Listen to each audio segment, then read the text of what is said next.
21 de mayo de 1879. 12:10 de la tarde. En las aguas grises y turbulentas de la bahía de Iquique, el contraalmirante Miguel Grau Seminario, a bordo del puente de mando del monitor Huáscar, observa el fin de una era. El acelerador de su destino no es una palanca, sino la inexorable fuerza del vapor que impulsa las 1.100 toneladas de hierro de su buque. Su escuadrón, compuesto únicamente por su nave gemela, la fragata Independencia, persigue a la Covadonga más al sur, dejándolo solo, en un duelo a muerte contra el último bastión de madera de la escuadra chilena. El mensaje no llega por radio, sino por el estruendo de sus propios cañones y el eco de los disparos de la corbeta enemiga, la Esmeralda. Es un buque dañado, herido de muerte, lento y anclado en su tumba acuática. El combate, que se ha extendido por más de 3 horas, está a punto de concluir. Es suya, almirante, parece susurrar el viento salobre. Haga historia. Grau, un veterano de innumerables travesías, un hombre forjado por el mar y la disciplina, no necesita más victorias para ser reconocido.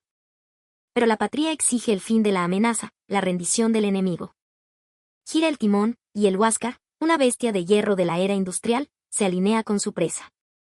A través de sus binoculares, lo que ve no es un trofeo, sino una tragedia.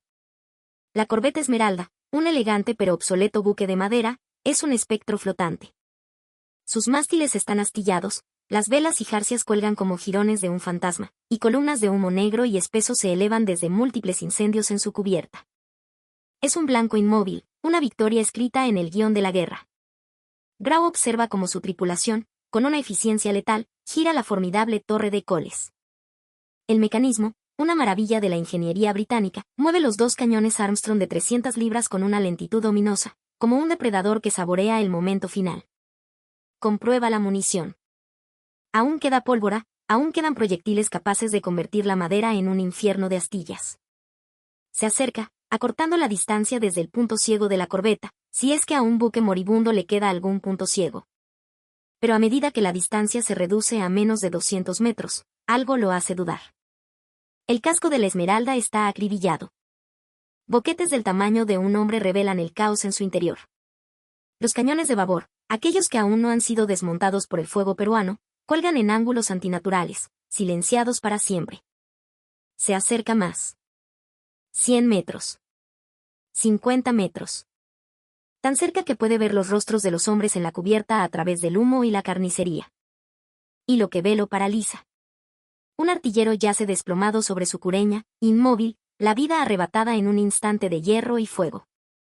Otro marino, arrodillado junto a un compañero caído, presiona con desesperación un trozo de tela sobre una herida que tiñe de carmesí la cubierta de madera. Hay sangre en los mamparos, en los cabos, en el agua que se arremolina sobre la cubierta principal. Puede distinguir la figura del comandante enemigo, Arturo Prat, un hombre joven, tal vez de 30 años, impartiendo órdenes con una calma suicida, moviéndose entre los muertos y los moribundos. Sus ojos, visibles incluso a esa distancia, no reflejan miedo, sino una resolución de acero. Lucha por mantener el honor de su bandera, sabiendo que su barco se hunde bajo sus pies. El Huáscar, que para los chilenos era un monstruo invencible, una fortaleza de hierro, es en realidad el verdugo de un ataúd flotante, transportando a hombres que se niegan a rendirse.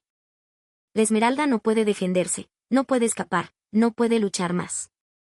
Y Miguel Grau, que ha navegado todos los mares, que ha servido a su patria con devoción inquebrantable, se da cuenta de que está a punto de aniquilar a hombres indefensos. Sabe que la guerra exige la destrucción del enemigo, pero su alma le pregunta a qué costo. Lo que Miguel Grau no sabe, lo que no puede saber en ese momento congelado en el tiempo bajo el sol de mayo, es que esta decisión, destruir o perdonar, matar o salvar, definirá no solo su vida, sino el alma de 2 naciones por los siglos venideros, de maneras que ninguno de los hombres en ese mar ensangrentado podría jamás imaginar. Dentro de la Esmeralda, los marinos chilenos están seguros de que van a morir. El combate, que comenzó con la arrogancia de quien defiende un puerto bloqueado, se ha convertido en una pesadilla de 3 horas. De los 200 hombres de su tripulación, casi la mitad están muertos o heridos. El buque, su hogar de madera, el orgullo de su marina, se está desintegrando a su alrededor. El ataque del Huáscar había sido metódico, implacable. Los proyectiles de 300 libras no explotaban en el casco de madera, sino que lo atravesaban limpiamente, pero cada impacto era como el puñetazo de un gigante, desatando una lluvia de astillas mortales que barría las cubiertas con la furia de la metralla. La artillería de la Esmeralda, con sus cañones de 40 libras, rebotaba inofensivamente en el blindaje de hierro del monitor peruano. Era una lucha entre el pasado y el futuro estaba ganando. El capitán Pratt, viendo la inutilidad del duelo de artillería, toma una decisión desesperada. Cuando Grau ordena la primera embestida con el espolón, Pratt intenta lo imposible, abordar al gigante de hierro. Al abordaje, muchachos, grita, saltando a la cubierta del Huáscar, seguido solo por un sargento. Ambos mueren acribillados por la tripulación peruana. Un segundo espolonazo abre una vía de agua catastrófica. La corbeta comienza a hundirse, la popa primero. El agua helada del Pacífico inunda las cubiertas inferiores, mezclándose con la sangre de los caídos. Y entonces, a través del humo, ven al Huáscar alineándose para el tercer y último espolonazo. Lo ven acercarse, ven la espuma blanca que se abre ante su proa de hierro. Este es el fin, piensa un joven guardiamarina aferrado a un trozo de barandilla. Así es como termina. Pero el Huáscar no dispara más. El tercer espolonazo parte a la Esmeralda en dos. La proa se eleva hacia el cielo en un último y agónico saludo, con la bandera chilena aún ondeando en el tope del palo de mesana, y luego se hunde con una rapidez aterradora, llevándose consigo a los muertos, a los heridos y a los valientes que eligieron hundirse con su nave. El mar se convierte en un caos de maderos rotos, cabos sueltos y hombres que luchan por sus vidas en el agua helada. Es entonces cuando ocurre lo impensable. Desde las trincheras peruanas en la costa, la infantería, viendo a los marinos enemigos indefensos en el agua, abre fuego. Las balas de rifle comienzan a salpicar el agua alrededor de los náufragos, convirtiendo su lucha por la supervivencia en una ejecución a distancia. El terror se apodera de los chilenos. Han sobrevivido al hundimiento solo para ser cazados como animales. En el puente del Huáscar, Grau observa la escena con el ceño fruncido. La victoria es total, el buque enemigo yace en el fondo de la bahía. La lógica de la guerra dictaba abandonar el lugar, buscar al resto de la flota enemiga. La lógica de la crueldad dictaba permitir que los soldados en tierra terminaran el trabajo. Pero Miguel Grau no opera bajo la lógica de la crueldad. En su mente resuenan las palabras de un viejo almirante, su mentor en la Academia Naval, dichas años atrás, en tiempos de paz. Recuerda siempre, Miguel, que el uniforme que vistes representa el honor de la República. Somos marinos, no asesinos. El honor se demuestra tanto en la victoria como en la clemencia. Los hombres en el agua no estaban en un buque de guerra, estaban indefensos. Eran náufragos. Continuar el ataque, o permitirlo, no sería combate. Sería una masacre. Grau se gira hacia su segundo al mando. Su voz, tranquila pero cargada de una autoridad inquebrantable, resuena en el puente de mando. Detengan el fuego. Arriar los botes salvavidas. Un silencio atónito se apodera de la tripulación por un instante. ¿Salvar al enemigo? ¿Al mismo enemigo que minutos antes intentaba matarlos? Pero la duda dura menos que un parpadeo. La orden es clara, la autoridad de Grau, absoluta. Los marineros peruanos se mueven con la misma eficiencia con la que habían servido a sus cañones. Los botes salvavidas son bajados con rapidez al agua, y Grau, viendo que los disparos desde la costa continúan, se acerca a la barandilla y grita con una voz que atraviesa el estruendo de la batalla lejana. ¡Salven a los náufragos! Un joven marinero chileno, tragando agua salada, con el cuerpo entumecido por el frío, ve acercarse un bote. Instintivamente, se prepara para el final. Pero la mano que se extiende hacia él no empuña un arma, sino que le ofrece salvación. Vamos, amigo, suba, le dice un marino peruano con el rostro curtido por el sol. El chileno, incrédulo, es izado a bordo del bote, donde otros compatriotas lo miran con la misma expresión de asombro. Son llevados no a una prisión, sino a la cubierta del mismo buque que los había enviado al fondo del mar. Allí, los marineros del Huáscar, sus enemigos mortales, les ofrecen mantas secas, un sorbo de pisco para combatir el frío y palabras de consuelo. No es un saludo, es un reconocimiento. Eres humano. Yo soy humano. Somos hombres de mar. Miguel Grau, navegando entre los restos del naufragio, supervisa personalmente el rescate. Su decisión ya está tomada. Mueve su buque lentamente, usando su propia masa de hierro para proteger a los botes de rescate de los disparos erráticos que aún llegan desde la costa. Es una violación flagrante de todas las doctrinas no escritas de la guerra total. Si sus superiores lo consideraran un acto de debilidad, podría enfrentar un consejo de guerra. Pero Grau no está pensando en reglamentos militares, está pensando en su código de honor. Arturo Prat no se había rendido. Había muerto como un valiente. Su tripulación estaba indefensa. Dispararles, o dejar que les dispararan, sería un asesinato, una mancha en el honor de la Marina de Guerra del Perú. Durante casi una hora, el monitor peruano se convierte en un buque de rescate, recogiendo a 62 sobrevivientes de las aguas heladas.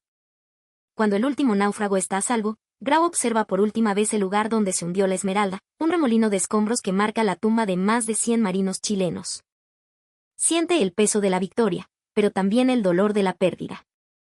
Ordena poner rumbo al sur, a la casa de la Covadonga, dejando tras de sí un acto de caballerosidad que se convertiría en leyenda.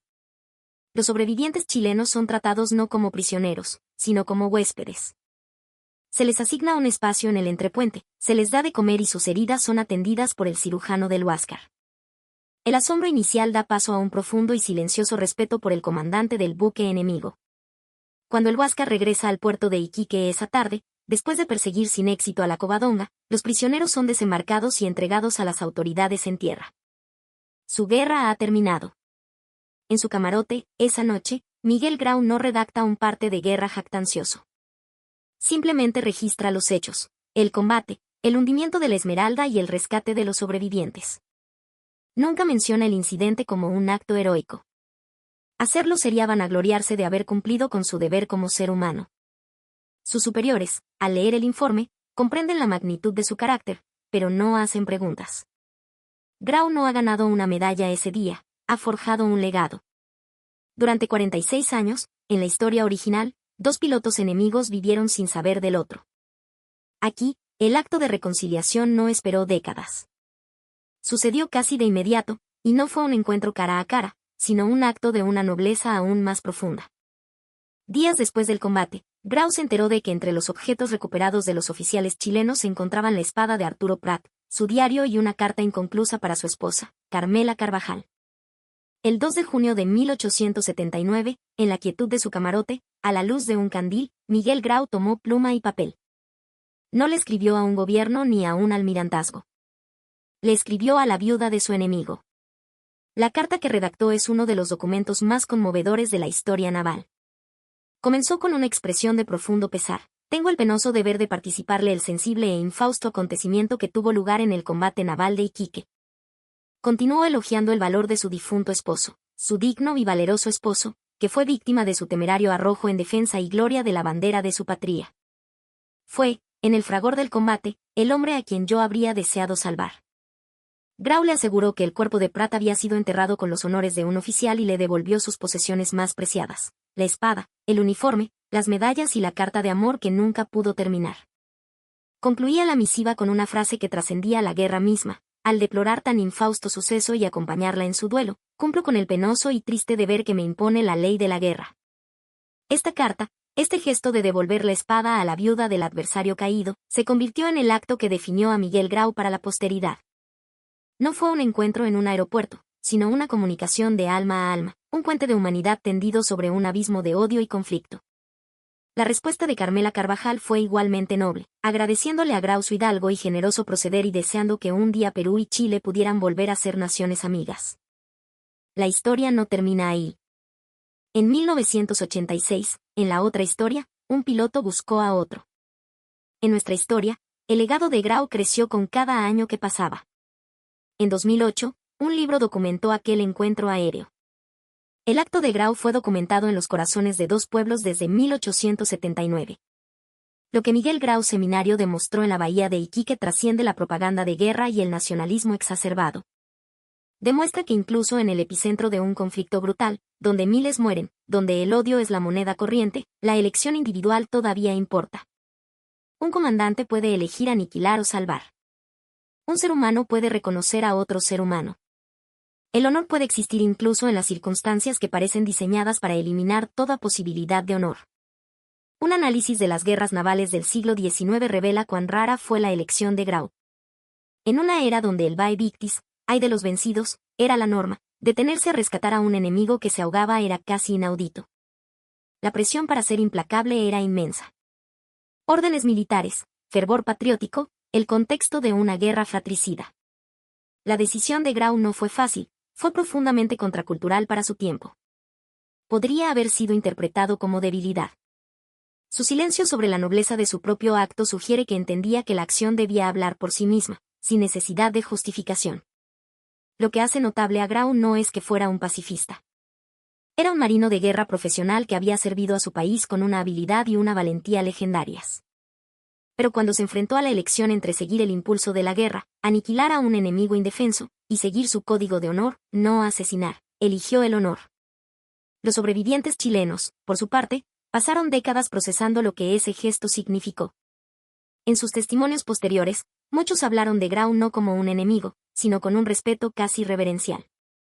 Nos hundió el barco, pero nos salvó la vida, dijo uno de ellos. En el peor momento de mi existencia, cuando estaba seguro de que iba a morir, el hombre que debía matarme eligió no hacerlo. No por ventaja militar, no porque se lo ordenaran, sino porque era lo correcto. Eso cambia la forma en que ves el mundo. Y al enemigo. Las cifras de la Guerra del Pacífico revelan la brutalidad del conflicto. Miles murieron en tierra y mar.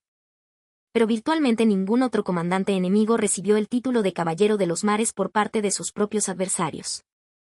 El encuentro en Iquique fue moralmente único. Esto no convierte a Grau en un santo y a otros comandantes en villanos. Otros marinos seguían órdenes legítimas bajo el código de guerra entonces vigente. Un enemigo, incluso náufrago, era a menudo abandonado a su suerte. Atacar a los sobrevivientes era una táctica cruel pero común para desmoralizar al adversario. Grau violó estos protocolos tácitos de brutalidad, pero es esa violación lo que lo hace memorable. El contraalmirante que le enseñó a Grau sobre el honor en la paz y en la guerra había inculcado en él un código personal que iba más allá de las reglas militares. Su filosofía, somos marinos, no asesinos, influyó en una generación de oficiales peruanos, aunque ninguno tuvo una oportunidad tan dramática de demostrarlo. La carta y la espada que Grau nunca recibió como trofeo, sino que devolvió con honor, se volvieron más valiosas que cualquier condecoración. En 2000, casi 120 años después de su muerte en el combate de Angamos, Miguel Grau recibió un honor diferente. En una encuesta nacional, fue elegido el peruano del milenio. Ningún otro héroe militar, presidente o artista recibió tal aclamación de su propio pueblo. Su legado no se basaba solo en la astucia naval, sino en su humanidad inquebrantable. En las academias navales de Chile, el antiguo enemigo, el nombre de Miguel Grau se pronuncia con respeto. Su retrato cuelga en algunos de sus buques. ¿Por qué un marino chileno honraría al hombre que hundió la Esmeralda y mató a su héroe nacional, Arturo Prat? Porque después de escuchar la historia, las reacciones cambian. Un cadete chileno le dijo a un oficial peruano en un encuentro de 2001, Grau venció a Prat, pero también lo honró. Nos enseñó que se puede ser un enemigo honorable. Nos mostró que incluso en la guerra, la humanidad es posible. El análisis psicológico del encuentro sugiere múltiples factores que contribuyeron a la decisión de Grau. Primero, la proximidad. Al acercarse lo suficiente para ver los rostros, humanizó a su objetivo. Los marinos dejaron de ser el enemigo y se convirtieron en individuos heridos. Segundo, el código inculcado. La formación de su mentor creó un marco moral que Grau aplicó en el momento más crítico. Tercero, la agencia. Grau estaba al mando. La decisión era enteramente suya. Cuarto, la experiencia. A los 44 años, Grau era un veterano, no un novato que seguía órdenes ciegamente. Había visto suficiente muerte para reconocer la diferencia entre el combate y el asesinato. Para los sobrevivientes chilenos, el impacto fue igualmente complejo. Sobrevivir ese día les enseñó que los enemigos podían mostrar una humanidad cuando menos se esperaba. Encontrar a Grau, no en persona, sino a través de su acto de clemencia, proporcionó un cierre a la tragedia. Un descendiente de un sobreviviente dijo en una entrevista de 1998, Grau nos ayudó a entender que nuestros antepasados sobrevivieron no solo por suerte, sino porque un hombre eligió dejarlos vivir. Eso hace que la derrota sea más fácil de sobrellevar. Cuando Grau muere meses después, el 8 de octubre de 1879, en el combate de Angamos, su Huáscar finalmente superado en número y potencia de fuego, su legado trasciende la derrota. Chile, el vencedor de la guerra, llegó a admirar al hombre que los había combatido con tanta habilidad y honor. El legado trasciende a los individuos. En la actualidad, La Marina de Guerra del Perú utiliza la historia de Grau en Iquique en su formación ética, enseñando a los cadetes que las órdenes legales no siempre son el límite de la obligación moral. El honor en combate requiere juicio, no solo obediencia. La historia desafía las narrativas simples de la Guerra del Pacífico. No encaja en el marco de buenos contra malos. Muestra que incluso en una de las guerras más sangrientas de América del Sur, los comandantes individuales enfrentaron dilemas morales complejos que desafiaban la propaganda de ambos lados. Miguel Grau no odiaba a los chilenos, respetaba su valor. Pero luchó por el Perú porque era su país. Arturo Prat no odiaba a los peruanos, los consideraba adversarios en una disputa territorial. Pero defendió su bandera hasta la muerte porque era su misión. Ambos eran hombres atrapados en una máquina de guerra más grande que ellos, haciendo lo mejor que podían bajo circunstancias imposibles. El momento sobre las aguas de Iquique, cuando un comandante victorioso miró a los hombres que se ahogaban y reconoció su humanidad, representa algo que la propaganda de guerra intenta borrar: la posibilidad de que los enemigos sean simplemente personas del otro lado de un conflicto arbitrario. No hace la guerra menos real o menos devastadora, pero sugiere que incluso en la guerra, las elecciones individuales importan. Grau pudo haber dejado que se ahogaran. Grau pudo haber permitido que los fusilaran. En cambio, los salvó, y años después, demostró que el honor, la humanidad y la reconciliación son posibles incluso entre hombres entrenados para matarse. Si esta historia te ha revelado que, incluso en el corazón de la guerra, la humanidad puede persistir, déjanos un comentario contando qué te sorprendió más. Y si quieres más historias sobre momentos en los que individuos eligieron el honor por encima de las órdenes, suscríbete. Estas historias importan porque nos recuerdan que la guerra es hecha por humanos, y los humanos, incluso en las circunstancias más extremas, retienen la capacidad de elegir la compasión sobre la crueldad. Miguel Grau Seminario se acercó a la Esmeralda esperando asegurar una victoria para su patria. Lo que encontró fue una prueba para su humanidad. Y esa elección, tomada en un instante sobre las aguas de Iquique en 1879, definió su vida y el alma de su nación de maneras que ninguna victoria militar podría igualar. No todos los héroes ganan todas las batallas. A veces, el acto más valiente no es disparar un